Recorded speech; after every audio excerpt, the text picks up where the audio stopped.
This is AV SuperFriends On Topic, a 30-minute monthly roundtable focused on a single topic. This discussion will be opinionated, to the point, and saturated with our well-known blend of painfully won expertise and deeply ingrained immaturity.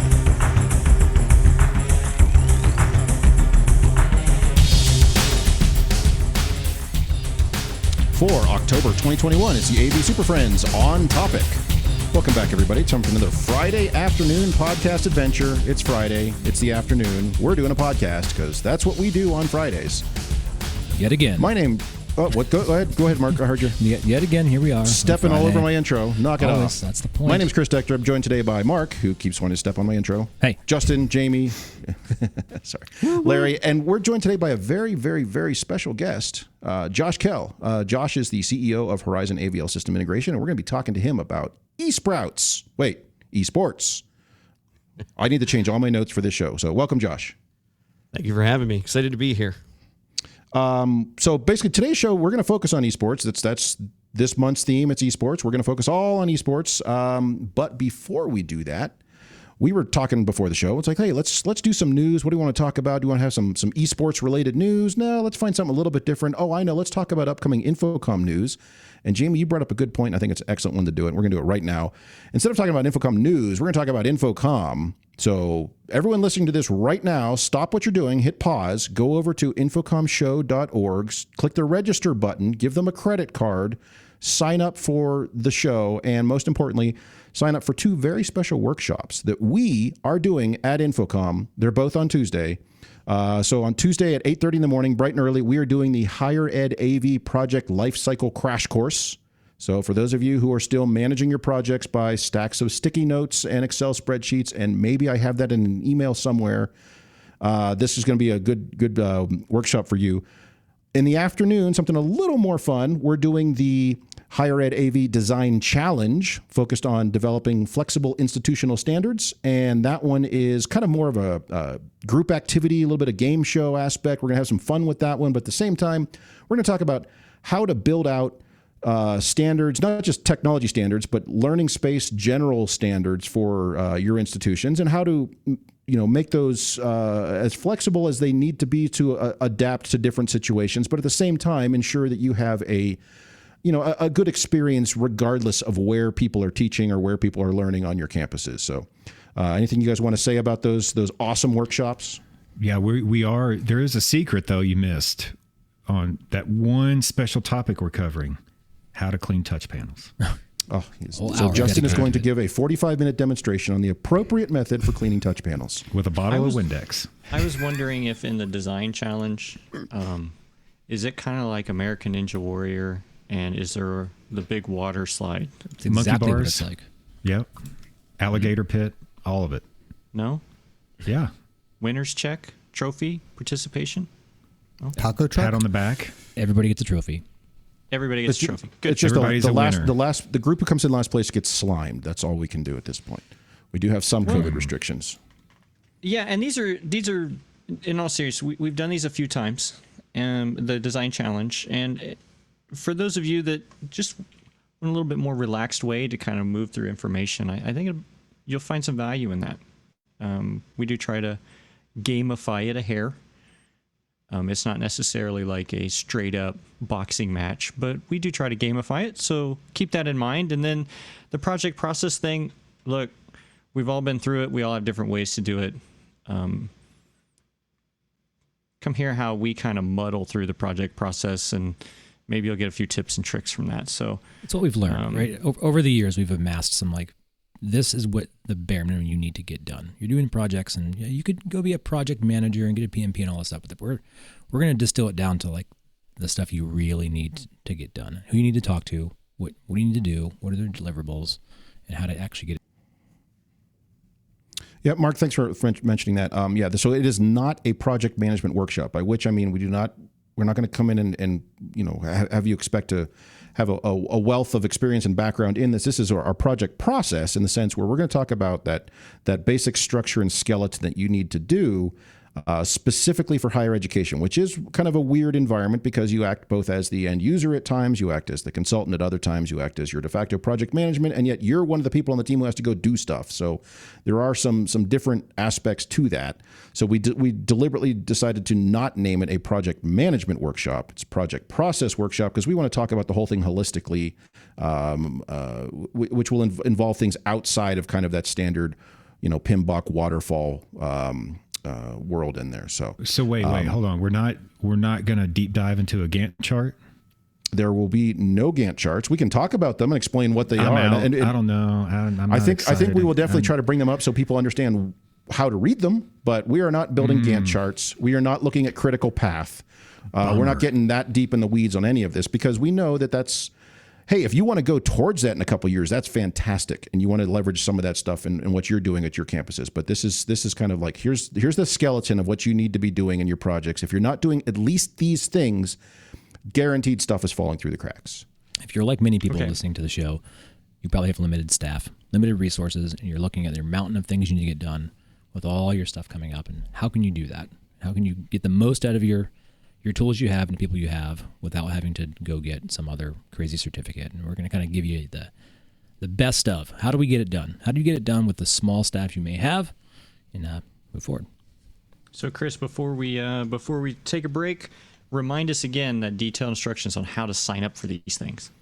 Okay, so you want to go to your favorite web browser. It's probably Edge on your computer. And the first thing you want to do is go to Chrome and download Chrome. And then you want to put Edge in the recycle bin. There's something about a credit card. Yeah, if you're on a Mac, you're using Safari, do the same thing. Go get Chrome, and that'll solve many problems. Then you want to go to infocomshow.org, and you want to click on the register button, and you want to fill out all the information you need there. Use your information because they need that stuff to come back to you. But you want to look on Tuesday. So it's Tuesday at 8:30 for the Higher Ed AV Project Lifecycle Crash Course.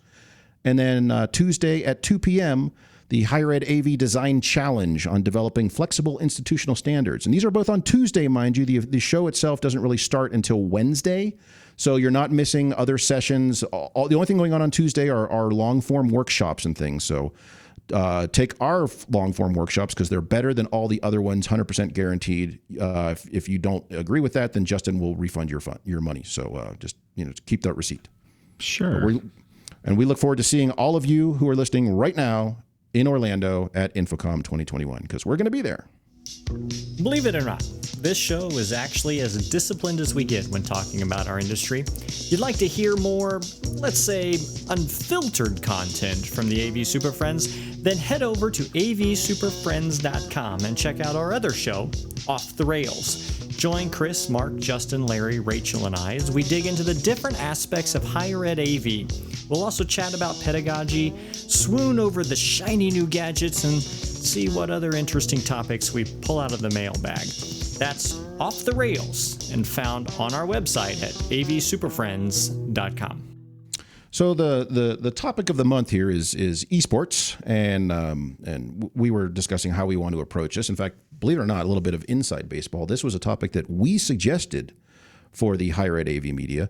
So the entire reason you're reading and hearing about eSports in October is because of us, and most accurately because of Larry. So Larry has been working with Josh on this eSports arena at the UNCG campus. And the rest of us, it's kind of an interesting conversation in the sense where the rest of us, we've all explored esports. We've built one little room, or we've talked about doing it, or there's proposals ad nauseum, but none of them have actually come to fruition yet.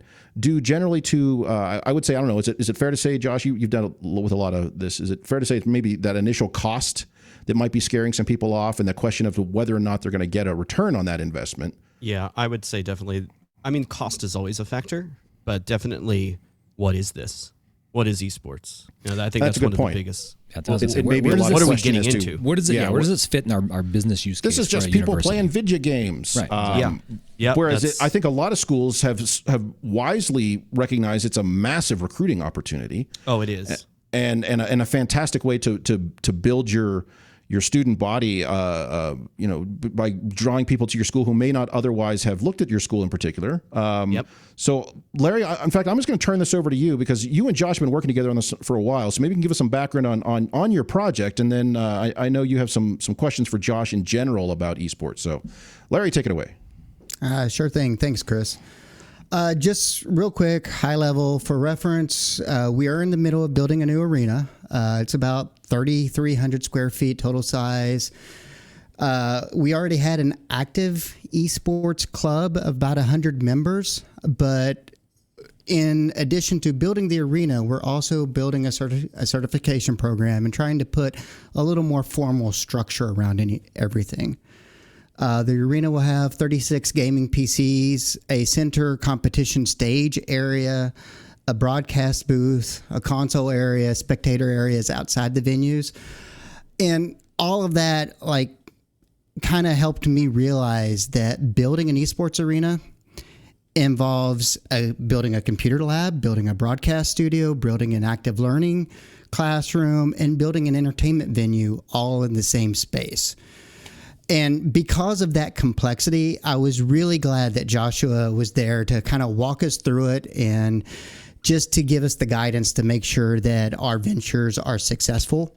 So thanks for agreeing to talk to us on the SuperFriends. Sure, and first, I know that Horizon AVL has been officially involved in esports since 2018. When did you really get involved with esports? Well, me personally, we probably go back to 2001, 2002. So this is always the topic that a lot in the industry is like, oh, I've been in esports for 25 years. I'm like, it's not been around that long, number one. And I've been in competitive video game play since 2001, 2002. So I don't even call it esports then. But in college, I was on a Counter-Strike team, and we played every week, started working up in the ranks, started making like $1,000 a week if we would win in certain tournaments. So, that's my early on adoption with playing in the competitive video game space. From a business perspective, it really didn't happen till about 7 years ago, when we were developing a video game design lab and suite with multi-track recording and where they could test the games, and that really kind of opened up the doors and opportunities. That was an AV project for us, and then 2 years, about 5 years ago, was our first major deployment, or at least the conversation opened up with CDW with Ottawa University. That's Ottawa, Kansas, not Canada.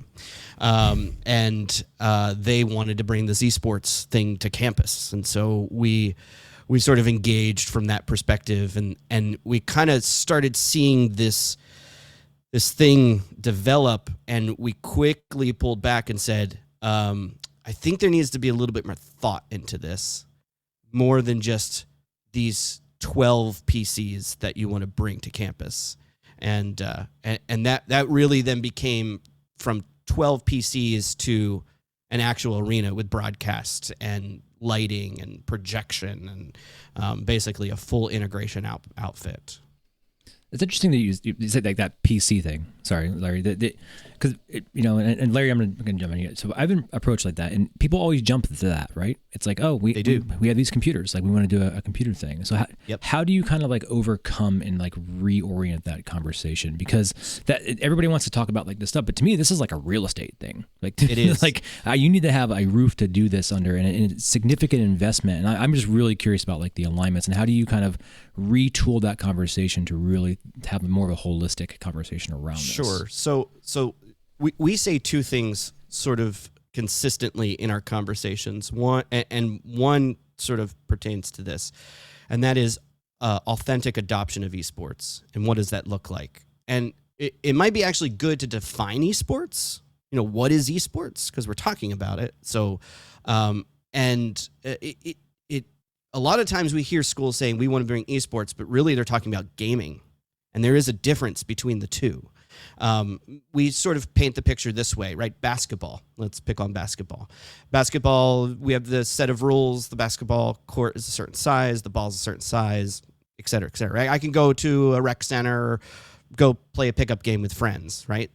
And that is gaming, right? The correlation. The NBA is still basketball. Now, there's a season and a tournament and professional players playing at the higher standards, but still it's basketball, but it's at a high level competition. That's esports, right? So when we have the conversation is, what is the authentic adoption of esports? So it's one, understanding the difference between esports and gaming, right? And then two, it's what is the culture all about? What is this gaming culture? Because a lot of the stakeholders that are asking these questions have no clue what this industry is about. And so when we're trying to explain how large the industry is, what this looks like, and how it functions, and then how does the culture work? Like, what is online play? What is the social element? How is this community existing? That's sort of how we start turning the table from that question, saying 12 PCs is not going to cover you in esports because, going back to the conversation of recruitment and enrollment, right? These students are consumers. They are going to pick an institution to further their education based upon all of these factors. And for those that say that have esports and they put 12 PCs in a lab or in a closet in the room and say, we've got esports, those consumers, those students are going to know because it's their culture. They get it. They understand it. And so that's where we want to start pumping the brakes a bit and say, let's really look at authentic esports and what that entails. I was going to ask this later, but it kind of fits here. With basketball, for instance, the NCAA kind of regulates the basketball programs at all the different universities. What's that overarching regulation for esports on different college campuses? So there's probably 2 or 3 different leagues that exist out there right now that sort of act as those as the NCAA, right? And so the NCAA is not involved in esports for several reasons. They're making great strides right now to change that with the whole likeness. You can capitalize on your likeness as an athlete because that's one of the major downfalls. I shouldn't say it that way. That's one of the major sticking points, I think, from the NCAA and players, right, that are on Twitch, that are on YouTube gaming, that have followers and are making money off of their image. The NCAA rules really don't apply, and it's actually a conflict. And then those students are like, forget it. I don't want to be a part of your team if I've got to give up all this work of all these subscribers and everything that we've been doing in Twitch for however long. And so that becomes a problem when you're looking at, well, we brought you on campus to play as a player on our team. But now, and so NCAA, and there's some other things with that whole NCAA element. It kind of goes a little deeper than that, but there's the National Association of Collegiate Esports, right? NACE. There's EGF, the Electronic Gaming Federation. There's a lot of Division I schools in that particular one. There's a good amount of Division I schools in NACE as well. NACE sort of actually is Division III to Division I. EGF is only Division I. And then, there's like Collegiate Star League, but actually there's a play recently, Collegiate Star League and NACE actually got together and they're doing this new season. So we're going to see how that pans out this year from that perspective. But they're probably the largest governing bodies that exist out there at a collegiate level. Do you see all this kind of really sitting in like the athletic domain for like governments, or is it a mix or blend, or like I'm trying to wonder where this really sits? Yeah, so normally we're seeing it in student rec or student life, student government, right, from that perspective. We are seeing it in athletics. We have seen some actually fall in business, and that's only based upon our process of developing programs with them. So I've written majors and minors around the industry. And I've helped schools develop these programs. And that's one of the big things, right? Like, we look at it from a deeper perspective, not just the competition side. We look at it as supporting the industry. And this is the other thing that we say a lot, is that esports is a vessel, right? It is a vessel to take these students through the opportunities of a career path, where they're learning coding, and they're learning production, and they're learning AV, and they're learning IT, and they're learning even in gaming, right? You've got music composition. Like, when you look at the gaming industry and the esports industry, and you have to say both together, when you're looking at it from an industry perspective, you need to look at the supporting industries that are around that, right? So the gaming industry and the esports industry last year was over $160 billion revenue business. I mean, it's huge. It's a huge industry. The problem that we're seeing is this industry is exploding, but there's not a lot of support. Even the AV industry, we see that all the time, right? Being an AV integrator, we're constantly looking for talented individuals, and it's just, there's no support for that path. And so we look at esports as a vessel when we're bringing that. So when we're looking at where this is being developed, and that's why I bring up, a business department and a school of business actually wanted to look at the economics of esports and law and contract law and all of that that's around it. So there's a lot of different opportunities where esports can actually sit on campus. Yeah, kind of basing my question off of what you just said and rolling back a little bit. How do you get from that university like WKU that bought 12 computers and stuck them in a lab, and now we have esports? Obviously, other universities, right, have a buy-in from somebody at the top, whether that's the president, whether that's a provost. How does that connection get made to where it equates to a successful project at the end? Because that, in my head, is probably the hardest part. Yeah. Is that just a leap of faith? Or, is buy-in, like getting a complete buy-in, like, oh yeah, by the way, universities were broke, but we're going to spend $10 million on this new arena. Like, how does the entire campus get behind that mission? So it is best when it does come from the top down. And if you can get, like, we try to strategically plan our meetings to get in front of the highest stakeholder, right? That's what happened to UNCG, right? The chancellor, we got in front of him, and he's just like, yeah. But how did you get in front of him, though? Like, there's had to been a trigger somewhere, right? There was a series of meetings that had happened prior to that. Like, we met, Larry, what almost a year and a half, almost 2 years ago at this point. And it was just from Larry's team, and there's another gentleman, Todd Sutton, who's on campus. Those guys just kept pushing for it, and they just kept pushing and pushing and pushing to the top, because what we had done is we had developed this whole roadmap for UNCG, right? What do the next 3 to 5 years look like?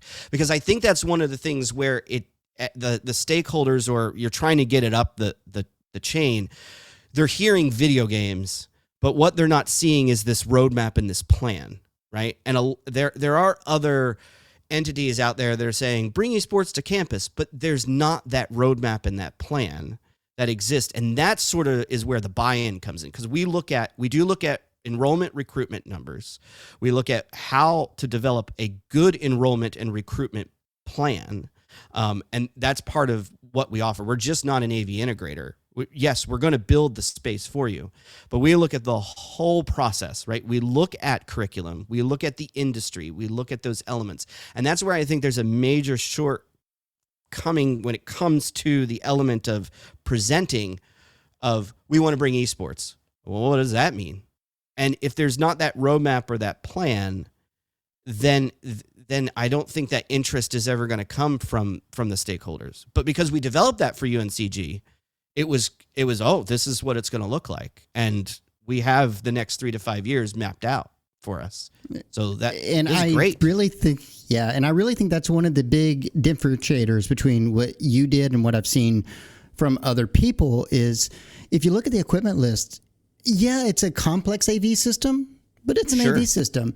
It's Yeah. the vision and the understanding and being able to communicate that in such a way that you get that buy-in that was really just so far removed from what we had seen. That equipment list and that that's the stuff key. that's like the last bit of it. Yeah, I mean, that's the easy the part. final piece of it. Yeah, Like, that's, equipment is last. That's the So for- easy part in my head. The hard part Yeah. is that buy-in. Like, how Yeah. does that university buy into and spend money on something like that? you It's so we have what we call a DSA, a design service agreement, that, and this is what we did with UNCG, right? So we went through, here are the options that we can offer you to help develop your esports program. Like what are you expecting out of this? Number one, right? Like, what is your vision or your idea or your mission that you think this is going to be? And then we get that feedback, and then we process that information, and we say, okay, that's somewhat there, but let me open your eyes up to the rest of what this can look like. And then when you have that, that's when the chancellor is like, okay, now I get it. Like before, and he has a son, and he's like, and my son plays video games, and I just don't want it to be that. I'm like, we understand that, and we agree that it shouldn't just be about that, because that's where he's getting his information from, right? And so when we present enrollment recruitment numbers, when we're looking at, here's the potential for curriculum, here's what we can adopt a curriculum, we can help you design it and develop it, and here's what the facility can do, this, and we have this whole process that we walk through. We're just not an AV integrator. Yes, we have been for 40 years as Horizon AVL, but eSports integration, which is taking a look at all of these elements of the industry and getting you through the very rocky waters, because it is, and we hear this a lot, the esports world is the Wild West. You know what? It can be if you let it be. If you have a well-developed plan, it doesn't have to be the Wild West. I mean, there's outside circumstances that are still wild and you have no control over, but you can develop a well-designed plan that can increase enrollment, that can give students an opportunity to develop skill sets in a very large growing career path, So as And not to diminish the AV side of it, because I have to say that when I was in meetings with your engineers talking with our IT network guys, that was some of the most impressive interactions between what people would typically call AV integrators and IT networks. It's what we've on the show have been preaching for a long time, that we need to understand that culture, and we should have IT network engineers on our staff at this point. Absolutely. And that kind of leads in that I really wanted to ask, because you brought up the culture thing, you brought up it is just an AV system thing, and you brought up that it is and it isn't. It is, but there's to make it successful, there's some tweaks. And I know there's a lot of universities out there that, and I don't want you to give away your trade secrets, right? And just throw your business out over the podcast. Of course, I'll take it, but I don't expect you to. But what are things where, for instance, my school, the engineering department's trying to spin up an esports intramural thing first and then expand it from there. What considerations when they come to us and say, hey, we want this thing? Maybe it's not a full arena, because Kansas City's going to build their own arena that everybody's going to share. So for just campus events, what are considerations to put in so it's not just, here's your 12 computers and your fancy chair? What things would we want to either go research, or how do we get a good idea of what a esports, even if it's just a small practice space, would be?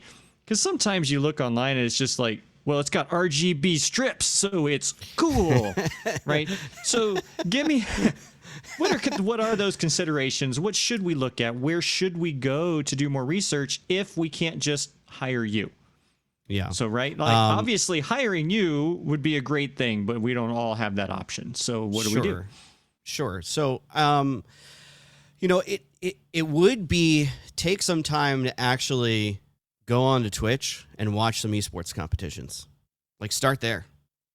really get into the element of where is the industry going and how does it function, and you need, since we're talking culture and we're talking this community, well, what is the community? The other thing is on Netflix, I can't remember the titles, but if you type in eSports on Netflix, there are a couple different documentaries on the history of gaming and eSports, and then there's one that is kind of gives you the back end side of like Riot and League of Legends of how an event goes on. And I would say that's where you need to start first, because I'll go back to, once again, if you're bringing this to authentically adopt esports, you got to know the culture. And when these students come in and they see even an RGB strip that's just flashing in the background in 12 PCs, they're going to ask you a lot of questions. What leagues are you in? What games are you playing? How many teams have you developed?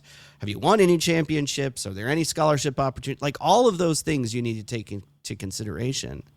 And I would say that's a good place to start. Just do some general research on the industry. And that will get you at least a better understanding. So when you are developing these spaces, it's not that it may still be 12 PCs in a room, but at least there's a better developed mission than just say, there it is. That's what esports is for us on campus, So does that help answer the question? Well, it does, because sometimes when you just see the pictures or the brief AV articles, it's either the giant stadium style, super domes, or it looks like somebody's really kick-ass basement. Yeah. Right? And I just, as or, AV, or a non-kick-ass basement. A lot of the ones I see are smaller, and they just put a bunch of PCs in a room, and they said we're done. So. Yeah. I just, should we consider that every unit has a little bit better quality for Twitch streaming, right? Should we consider those things? Those little things as an AV integrator we push for and say, no, you really want this because it's going to pay off in the long run. What are those little tricks that we would want to pay attention to?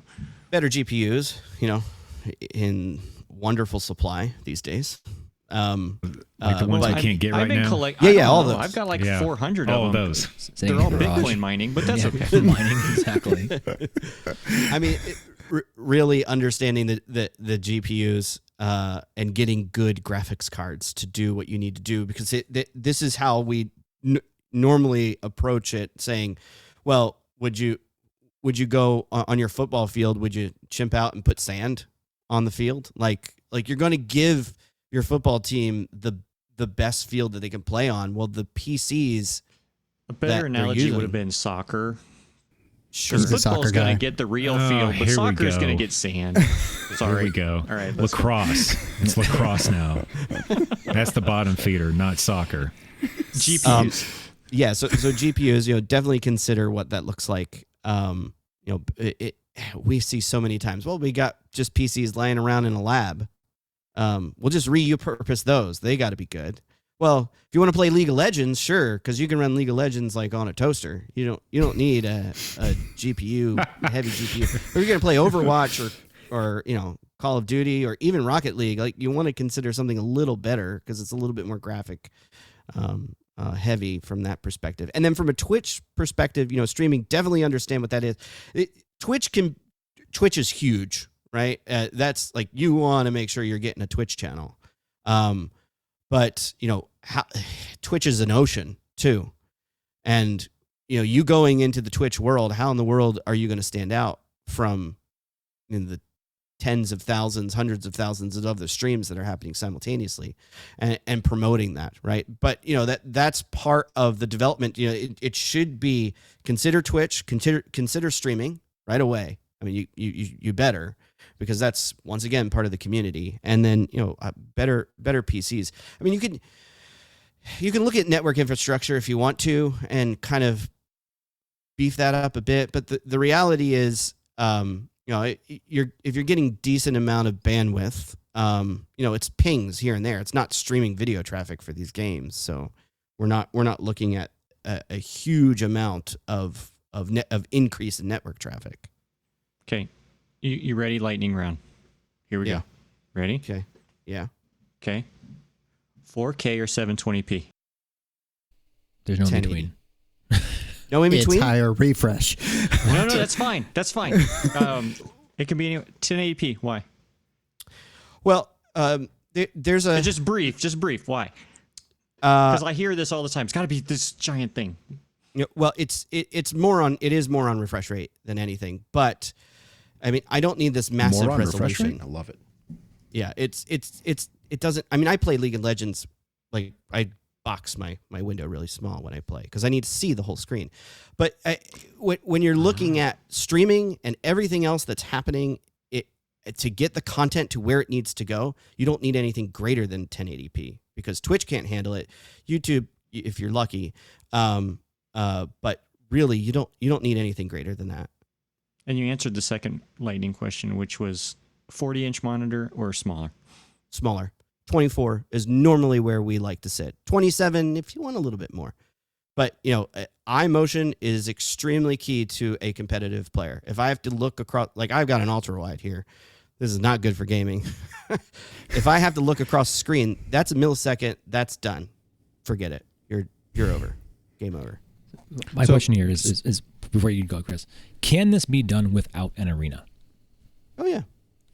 Because I Absolutely. think that's that chasm we see, right? We see like the arena is it's thrown around as a from like term the just as much as audience esports thing, right? today. Like, we're doing an arena. Like, is it really an arena? Because what's the definition of an arena? That's, I think, what we have to ask ourselves. Like, this isn't tens of thousands of people.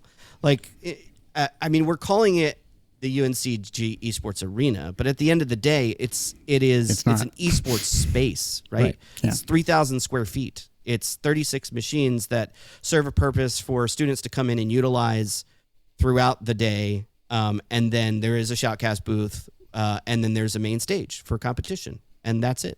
Spectators, you can kind of crowd outside on the outskirts of the stage, but then we've got the LED walls that are outside, and then the students are able to watch and interact that way. So, yeah, arena is kind of a thrown around term, I think, a lot.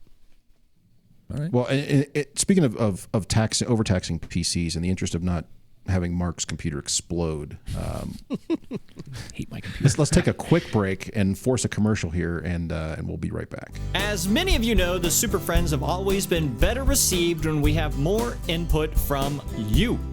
So, here's your chance. Send us a note at mailbag@avsuperfriends.com and get involved with the show. We're looking for some topics to discuss, some fellow nerds to talk to, or just general AV awesomeness to brag about. But remember, we'll probably steal your ideas. And I suppose we'd take some criticism, but that wouldn't be very nice.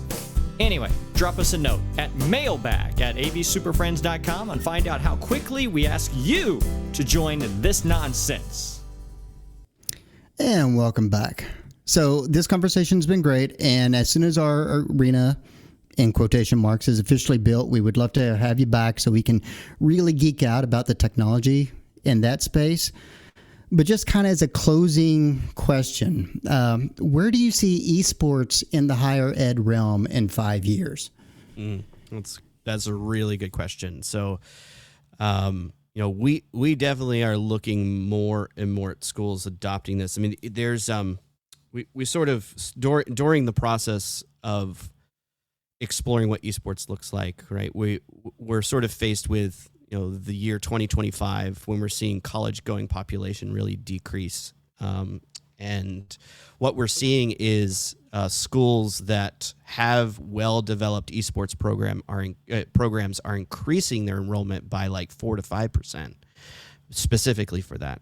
And so as more colleges, universities are catching wind of this tool, I'm definitely seeing it at higher level competitions, broadcasting at a higher level. I mean, ESPN has covered several different games so far, but we're definitely seeing a huge forecast of better enrollment, more programs wrapped around the industry. We, like I said earlier, because we've written majors and minors in the past, more schools are catching on to the idea of it's more than just the video game play itself. And it is a matter of time, but it's not going away. We'll say that. We're too far into it right now for it to go away. And there is a massive industry that's behind it, and that I can't see that. I can't see it going away at all. You're seeing arenas. Well, here, so our headquarters is in New Jersey, in southern New Jersey, so just not too far from Philadelphia. But we're getting the Fusion Arena. That's being built, the Philadelphia Fusion. That's the professional Overwatch team. So now you're seeing this pathway being developed from high school to college, then to pro. And there's some conversation that sort of can be had maybe on our next conversation. But then, Kansas City is getting some spaces and a big arena. You're seeing more and more of these professional large spaces being developed. So, for schools to meet that culture and that community and to really reach out to those individuals that are part of that, I think it's extremely important to continue on that. You're going to see some amazing things, I think, over the next 5 years. It'll be interesting to see how that plays out at different institutions around the country, because I think the one thing we can say safely is that it's not as if esports is going away anytime soon, nor is it going to decrease. I think we'll only see it increase I've seen there's esports events specifically on mobile esports, which is crazy to think about. But if that's I'll phrase it this way, but if that's what the kids are into, then we'll lean into it, because it is that fantastic opportunity for recruitment and for enrollment and for just growing that student experience. So, Larry, any last thoughts on this? No, I don't think so. I'm just excited for our space to be complete and for us to have Josh back on so we can continue the conversation.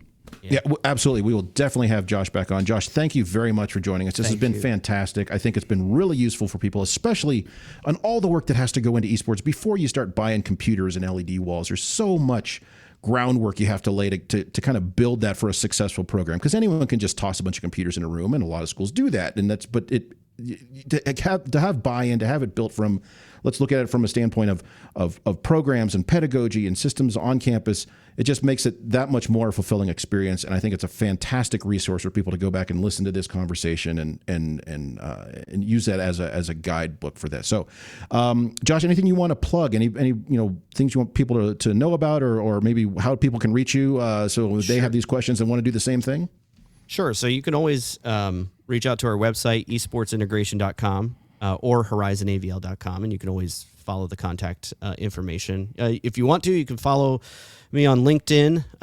Just look up Joshua Kell. I'm the bald guy with glasses on, and I'm sure it says eSports Integration and Horizon AVL in my title. But yeah, follow me there. If you're on Twitter, my handle is at AVL Kell, Kell. So you can always follow me on there as well. So. Well, that's great. Thank you very much. Everyone reach out, follow Josh. I'm sure, like Jamie, like you were saying, hey, what's some of the tips and tricks we need to know about this stuff? But hey, reach out to Horizon AVL and ask some of these questions about getting these programs started at your school, because it sounds like you've got a great system and a great pathway, and these are things that people need to be aware of before they just jump in and start ordering gear. And so it's a fantastic resource. So again, thanks very much, Josh, for joining us. We will definitely have you back later this year or early next, and we can talk about Larry's awesome space he's got there at UNCG. We're going to go play eSports chess. Let's go.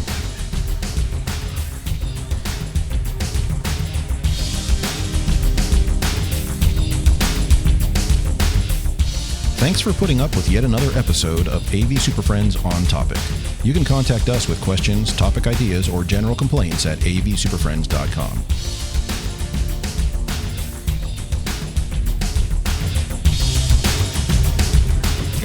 Nice work, everyone. Sharp broadcast. Really good. Everyone on the floor as well. Really a lot of hustle. I liked it. The opinions expressed by the AV SuperFriends are solely those of the individuals and do not represent their respective institutions, organizations, companies, or clients.